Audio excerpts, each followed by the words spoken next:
कर्नाटक के चुनाव में एक तरफ क्रोनी कैपिटलिस्ट की ताकत थी, दूसरी तरफ गरीब जनता की शक्ति थी और शक्ति ने ताकत को हरा दिया। यही हर स्टेट में होगा।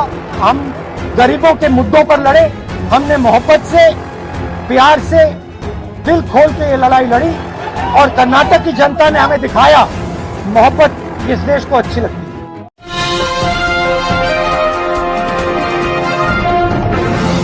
साथियों नमस्कार, मैं हूं नीरज पटेल और आप देख रहे हैं नेशनल जनमत।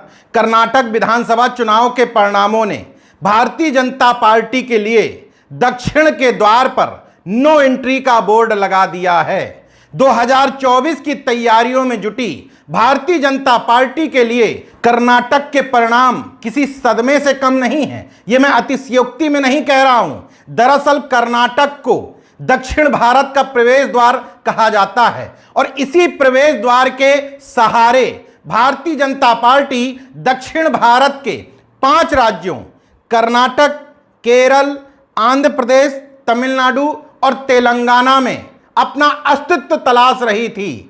पिछले लोकसभा चुनाव की अगर बात की जाए तो इन 5 राज्यों की 129 लोकसभा सीटों पर भारतीय जनता पार्टी के खाते में महज 29 लोकसभा सीट थीं।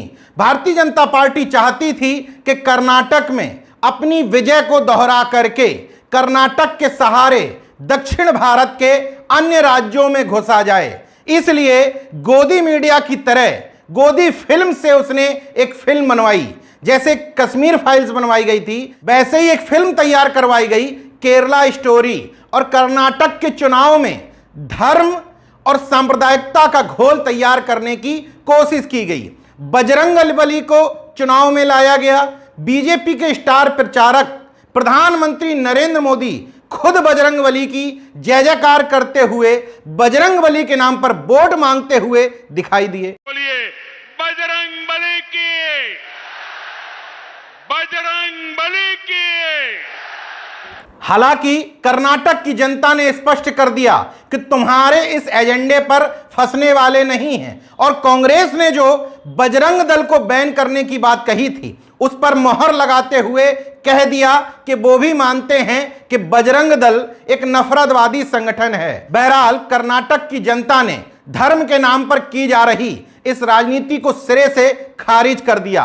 तो एक दूसरा जुमला चलाया गया केरला स्टोरी के नाम पर, क्योंकि दक्षिण भारत में केरल राज्य भी आता है और भारतीय जनता पार्टी वहां एंट्री नहीं मार पा रही है। तो केरला स्टोरी की बात प्रधानमंत्री ने कर्नाटक चुनाव प्रचार के दौरान खुद कही। आतंकी साजिश पर बनी फिल्म केरला स्टोरी, ये केरला स्टोरी की इन दिनों काफी चर्चा है। लेकिन कर्नाटक की जनता ने स्पष्ट कर दिया, इस राज्य के सहारे दक्षिण भारत में नफरत परोसने के इस एजेंडे को हम कामयाब नहीं होने देंगे। इस वीडियो को बनाते समय इलेक्शन कमीशन ऑफ इंडिया की वेबसाइट बता रही थी कि कांग्रेस 136 सीटों पर आगे है।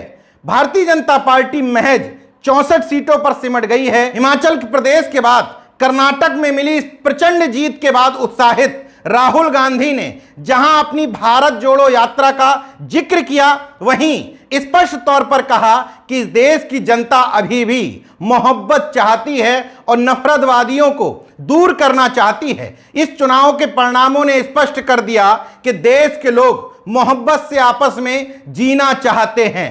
बहरहाल वजह कुछ भी हो, कर्नाटक के चुनाव ने विपक्ष को संजीवनी दे दी है। साथ ही साथ विभिन्न राज्यों के विपक्ष को नसीहत भी दी है कि अगर पूरी शिद्दत के साथ मेहनत की जाए, बगैर ये सोचे हुए कि मीडिया कवरेज दे रहा है या नहीं दे रहा है, भारत जोड़ो यात्रा से क्या होगा। मैसूर में राहुल गांधी की यह तस्वीर सामने आई थी, तब तमाम लोगों ने इसका मजाक बनाया था, मगर आज यही तस्वीर सबसे ज्यादा चर्चित हो रही है क्योंकि यह तस्वीर भारत जोड़ो यात्रा के दौरान कर्नाटक की ही थी।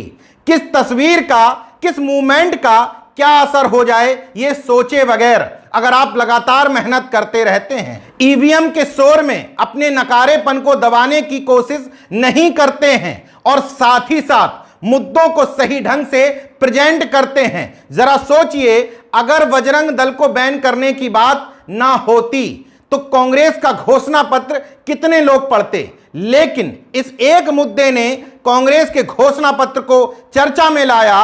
राहुल गांधी बयान दे रहे हैं कि इस जीत के बाद पहली कैबिनेट बैठक में ही ऊपर की 5 घोषणाएं लागू करवा देंगे। बहरहाल अपने मुद्दे पर लौट के आता हूं कि मोदीमय बीजेपी के लिए 2024 का चुनाव मुश्किलों भरा क्यों हो गया है। दक्षिण भारत में भारतीय जनता पार्टी इसलिए घुसपैठ करना चाहती थी क्योंकि पिछले चुनावों में अन्य राज्यों की जो पार्टियां उसके साथ थीं, लोकसभा चुनाव के बाद उनमें से कई मजबूत राजनीतिक दल उसके पास से छिटक गए। कृषि कानून के समय में पंजाब में उसकी बड़ी सहयोगी पार्टी शिरोमणि अकाली दल उससे छिटक गई थी।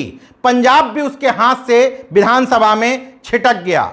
बिहार में नीतीश कुमार उसके सहयोगी हुआ करते थे, उसके पाले से छिटक गए, सत्ता भी वहां से चली गई। महाराष्ट्र में उद्धव ठाकरे कभी उसके सहयोगी हुआ करते थे, बीजेपी के पाले से छिटक गए। इसलिए बिहार, पंजाब, महाराष्ट्र में भारतीय जनता पार्टी की स्थिति पिछले लोकसभा चुनाव की तरह नहीं है। अब दक्षिण भारत के इन 5 राज्यों में भी नो एंट्री की शुरुआत हो चुकी है। तो भारतीय जनता पार्टी भले ही दिखाने की कोशिश ना करे, लेकिन कर्नाटक के चुनाव ने उसको अंदर से बुरी तरीके से तोड़ करके रख दिया है। वहीं कांग्रेस और संपूर्ण विपक्षियों का हौसला बढ़ गया है कि इन लोगों को सही रणनीति के तहत पटकनी दी जा सकती है। भले ही ये कितना भी नफरतवादी एजेंडा चला लें, कितना भी धर्म की अफीम चटाने की कोशिश करें, लेकिन एकजुटता के साथ, पूरी शिद्दत के साथ कोशिश की जाए तो इनके विजय रथ को रोकना कोई बहुत मुश्किल काम नहीं है। बहरहाल 2024 का चुनाव ही बताएगा कि ऊंट किस करवट बैठता है। देखते रहिए नेशनल जनमत, जागरूक और सजग बने रहिए। जय विज्ञान, जय संविधान, जय लोकतंत्र। धन्यवाद।